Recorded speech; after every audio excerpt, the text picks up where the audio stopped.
Buongiorno a tutti. Come tante volte ci è capitato, partiamo dal nostro lago. Oggi un po' strano con la nebbia. In moto siamo saliti a Posa, sopra Schignano. Oggi ci aspetta una piccola avventura, non molto impegnativa fisicamente, ma molto curiosa. Spero vi divertiate. Siamo saliti al Passo delle Crocette, dove incontriamo il Sentiero Italia che arriva dal Monte Bisvino. Lontano, sullo sfondo, il rifugio Binate, che fu anche caserma della Finanza. Siamo sulla cresta di confine fra Italia e Svizzera. In primo piano qualcosa attira la mia attenzione. Un tenero abbraccio fra il soldato che parte per la guerra e la sua dolce bambina. 1915-1918. Il generale Cadorna chiama le truppe alla guerra e qui il confine è una zona pericolosa per la difesa della patria minacciata. Ma l'alpino è pronto, fucile in spalla, tascapane a trancolla, sguardo malinconico ma fiero. L'elmetto in testa, le mani si stringono, la borraccia con la grappa, ma sul cuore la colomba della pace. L'alpino è ormai lontano ed il piccione porta un messaggio, forse d'amore, nella buca delle lettere. L'arcobaleno dà la speranza di un futuro colorato. La guerra è finita, il momento più bello del ritorno a casa è l'abbraccio stretto stretto con l'amata. Il soldato è tornato ed abbraccia la sua bambina che gli fa dimenticare il dolore di una triste menomazione. Un altro triste ritorno.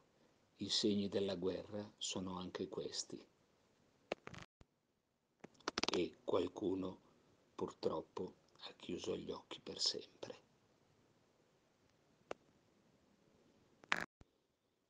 Ma l'amore non dimentica e un mazzo di fiori portati lì accanto lo vuol dimostrare con tutta la forza che una donna può avere.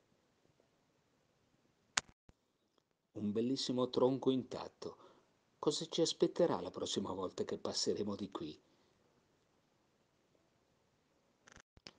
Sul confine con la Svizzera, il generale Cadorna, nel 1916 e nel 1917, fece realizzare una linea di difesa per il timore di un assalto austriaco attraverso questa nazione, peraltro neutrale. E vennero scavate nella roccia trincee per sparare e gallerie per il ricovero dei soldati e delle munizioni. Si temette di dover affrontare così il nemico, ma per fortuna questo confine rimase intatto. Questo cartello vi racconta gli avvenimenti di questi luoghi.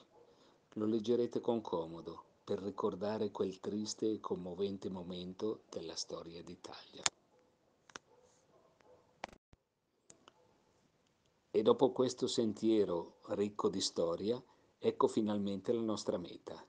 Il rifugio Prabello, a 1200 metri, posto esattamente sulla cresta di confine. È così raggiungibile sia dalla Svizzera, da dove sono salito molte volte in bicicletta, che dall'Italia, da dove sono salito oggi. E all'ingresso del rifugio due figure finalmente di pace mi salutano. Qua di fronte un'antica nevera, in un buco scavato in profondità dove veniva posta e compressa la neve in inverno per avere ghiaccio per conservare in estate. E da questo meraviglioso posto vi saluto e vi aspetto alla prossima avventura.